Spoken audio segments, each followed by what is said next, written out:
नमस्कार, मैं हूं आपके साथ बबली शर्मा और आप देख रहे हैं वीके न्यूज का स्पेशल बुलेटिन, जिसमें आपको घाटी से जुड़ी हर छोटी और बड़ी खबर मिलेगी, जिनसे सीधे सीधे होगा प्रदेश की आवाम का सरोकार।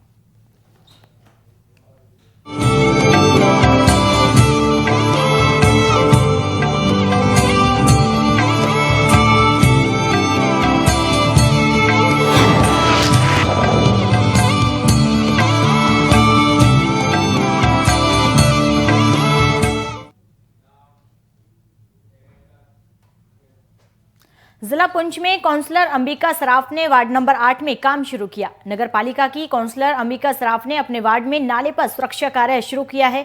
ठेकेदार को जानकारी देते हुए उन्होंने गुणवत्तापूर्ण कार्य पर जोर दिया। उनके साथ गुरदीप सिंह भी शामिल रहे। गुरदीप सिंह खालसा ने लेफ्टिनेंट गवर्नर से अपील करते हुए कहा है कि हमारे नगर पालिका में फंड की बहुत कमी है। अगर हमें फंड दिया जाए तो हम पुंछ को स्मार्ट सिटी बना सकते हैं। शहर असी देखो इसलिए 3 साल म्यूनसिपल काउंसिल बनी हुई क्या लोगों की क्या जवाब देना ठीक है। अगर लोगों ने काम ही नहीं हो सकता उन्होंने बैठना ही बेकार है। जो स्टेट के लेफ्टिनेंट गवर्नर साहब हैं उनसे ये ज़रूर अपील करूंगा कि देखें आपकी पिछले जब से हमारी काउंसिल बनी है, पहले 2 साल तो कोरोना के इशू में डेवलपमेंट नहीं हो पाई, तो इसमें जैसे जो पंचायत राज है उसकी मैं बात करूं, उसके कंपैरिजन अगर हम हमारे पुंछ की म्यूनसिपल काउंसिल की बात करें तो आप कंपैरिजन में पैसा देखें कि एक पंचायत में कितना पैसा आता है और एक वार्ड में कितना आता है। मैं अपनी वार्ड की बात करूं तो मेरी वार्ड में 1000 से ज़्यादा वोट है। तो शहर की मैं पूरी बात करूं तो मेरी आज ज़रूर ये लेफ्टिनेंट गवर्नर साहब से अपील रहेगी कि जो हमारी पुंछ म्यूनसिपल काउंसिल है, इसको जो स्मार्ट सिटी बनाने का प्रोजेक्ट है उसके तहत पैसा भेजा जाए, ताकि हम पूरे पुंछ के अंदर जो स्मार्ट सिटी का जो हमारे पुंछ निवासियों का ख्वाब है वो पूरा कर पाए।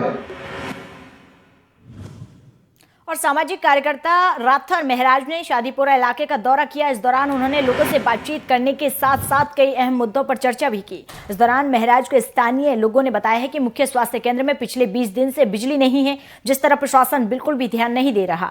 वहीं महराज ने लोगों को आश्वासन दिया है कि वो इस मामले में अधिकारियों के सामने उठाएंगे और जल्द से जल्द समस्या का समाधान भी करवाएंगे।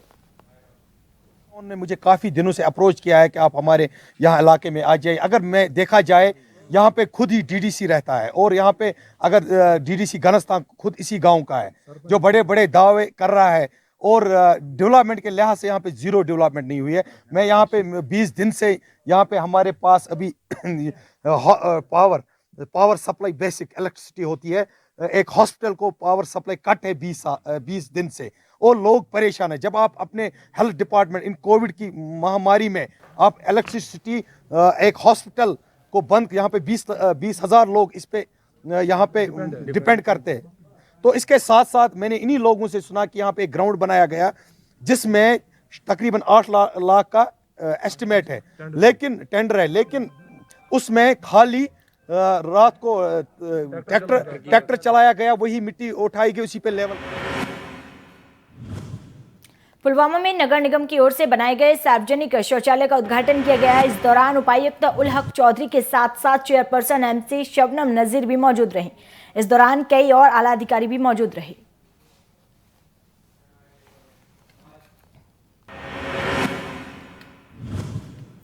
गांदरबल के वासुकुरा गांव में बिजली की खराब व्यवस्था से लोग काफी परेशान हैं, बल्कि लोगों को काफी परेशानियों का सामना भी करना पड़ता है। लोगों का आरोप है कि बिजली के तारों को बदलने की तरफ प्रशासन बिल्कुल भी ध्यान नहीं दे रहा।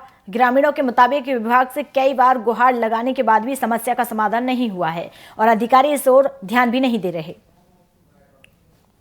मसला है ये पिछले 5-6 सालों से ऐसा ही मतलब पड़ा हुआ है, मगर जो सरकार ने हमें PRIs को जो पिछले साल यहाँ कुछ अमाउंट डाला था, हमने अपने हलके जो हमारा ये वास्कुरा ए हलका है इसमें हमने बहुत से मतलब काम किए हैं।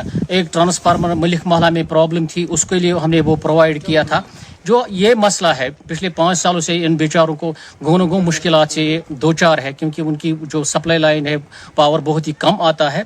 इसके लिए हमने मतलब 6,40,000 रुपये इस साल रखे हैं। अभी वो टेंडरिंग के प्रोसेस में वो जल्दी हो जाए।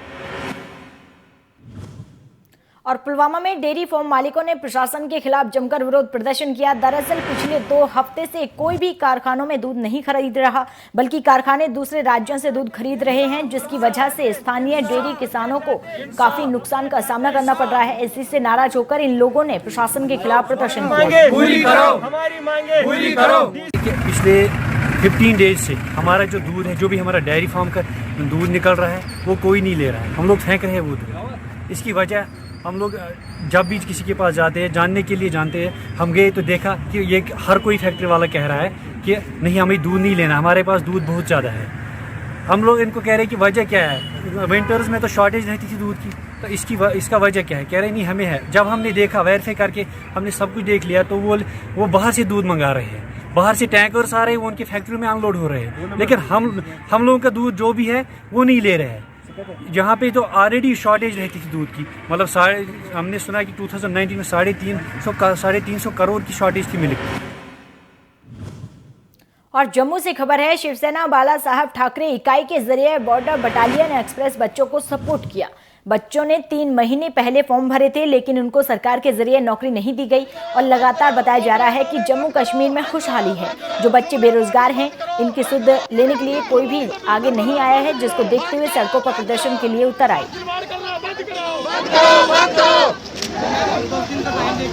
लेके रहेंगे साबित हो रहे हैं। देखिए, एक तरफ तो जम्मू कश्मीर के उपराज्यपाल और केंद्र सरकार जम्मू के स्थानीय युवाओं को रोजगार की बौछार करने के वादे करती है, वहीं इसी सरकार में जो नौकरशाही है वो कहीं ना कहीं अपने नेताओं के, अपने सरकार के दावों को खोखला साबित करने के अंदर जुटे हुए हैं। आपको इनके बारे में अगर विस्तार से बताऊं तो 2018 के अंदर जो उस समय हमारे रक्षा मंत्री थे माननीय राजनाथ सिंह जी और पीएमओ मंत्री डॉक्टर जितेंद्र सिंह जी इन सीमावर्ती इलाकों के साथ वादा करते हैं इनके लिए बटालियन गठित करने का और इनको नौकरियां देने का। उस वादे को तुरंत अमली जामा पहनाते हुए मार्च 2019 को एक आवेदन के लिए एक नोटिफिकेशन जारी किया जाता है। ये तमाम लड़के लड़कियां उसके तहत आवेदन करते हैं। इनका जो है शारीरिक, इनकी जो है फिजिकल टेस्ट भी इनका ले लिया जाता है और पिछले 3 सालों से लगातार इनको रिटर्न टेस्ट के लिए लगातार टाल मटोल किया जा रहा है। और डोडा सीएमओ ने कोरोना को लेकर कहा है कि डोडा जिले में कोविड-19 के मामले बढ़ रहे हैं, लेकिन स्थिति नियंत्रण में है। उन्होंने कहा है कि वायरस को खतरनाक अनुपात में फैलने से रोकने के लिए सभी आवश्यक कदम उठाए गए हैं। उन्होंने कहा है कि जागरूकता कार्यक्रम चलाए जा रहे हैं और लाउड स्पीकर लगे वाहन घोषणा कर लोगों को स्वास्थ्य विभाग के जरिए दिए गए निर्देशों का पालन करने की सलाह दे रहे हैं।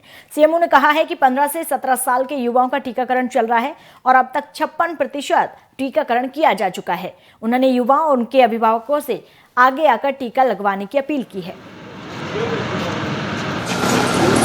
तो यही एक हथियार है हमारे पास, मास्क और गैदरिंग को अवॉइड करना, फजूल का घरों से नहीं निकलना। इसी वजह से, इसी से हमारा जो है कोविड ख़त्म हो सकता है।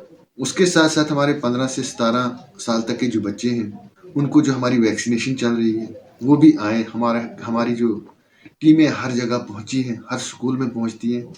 जो बच्चे बाहर हैं, कहीं भी हैं, चाहे वो जम्मू में हैं, चाहे वो कहीं भी हैं, वो वहाँ पे भी वैक्सीन ले सकते हैं। अगर वो जहाँ के इस वक्त डोडा डिस्ट्रिक्ट के बच्चे बाहर ट्यूशन कर रहे हैं या कहीं और कुछ कर रहे हैं, वो वहाँ पे भी जाके अगर हमारे स्कूलों में एडमिट हैं, लेकिन उनकी अगर वो बाहर हैं, आउटसाइड डिस्ट्रिक्ट हैं किश्तवाड़ में, तो वहाँ पे भी जाके वैक्सीन लगा सकते हैं। हमारा मकसद ये है कि हमारा हर एक बच्चा 15 से 17 साल की एज ग्रुप का है वो वैक्सीनेटेड हो, और जब स्कूल खुले तो वो एक वैक्सीनेटेड बच्चा स्कूल में जाए और उसको रिस्क हो जाए इन्फेक्शन हो कम। खबर जम्मू के डोडा से। भल्लेसा के दूर दराज के इलाकों में रहने वाले आदिवासी ग्रामीणों ने आवश्यक आपूर्ति बहाल करने की मांग की है, खासकर सड़कों की बर्फ हटाने की, क्योंकि वो अपनी जान जोखिम में डालकर मरीजों को अपनी पीठ पर लादने के लिए मजबूर हैं।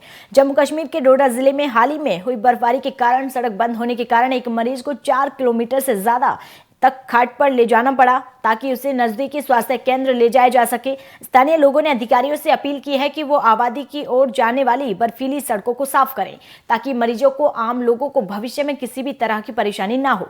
सूचना देने पर एसडीएम मोहम्मद अशरफ ने फोन पर जानकारी दी। कहा है कि जब मुझे इन क्षेत्रों के निवासियों को हो रही कठिनाइयों के बारे में पता चला तो इस मामले में कार्यकारी अभियंता R&B के साथ मामला उठाया, जिन्होंने आश्वासन दिया है कि गंडोह जय रोड पर हिमपात होगा।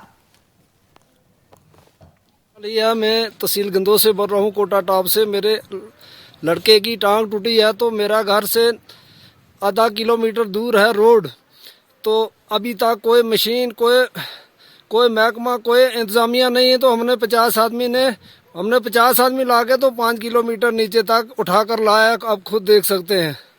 तो हमारी ये गुजारिश है कि मशीन जल्द से जल्द पहुंचनी चाहिए। हमने शाम को डोडा से वापस ला।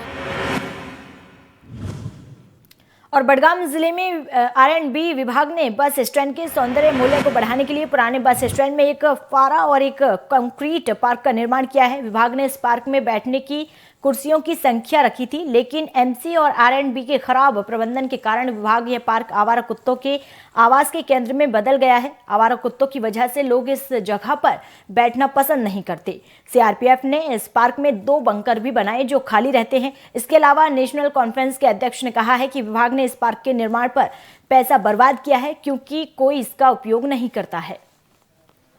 मालूम भी है कि यहाँ कुत्ते वगैरह इसमें बैठ रहे हैं। ये बिल्कुल सिस्टम है, बिल्कुल बेकार सिस्टम है। इसमें लोगों के लिए कुछ भी नहीं है। इन्होंने बोला कि हम ये लोगों के लिए रखेंगे, लेकिन लोगों के लिए इसमें कुछ भी नहीं है।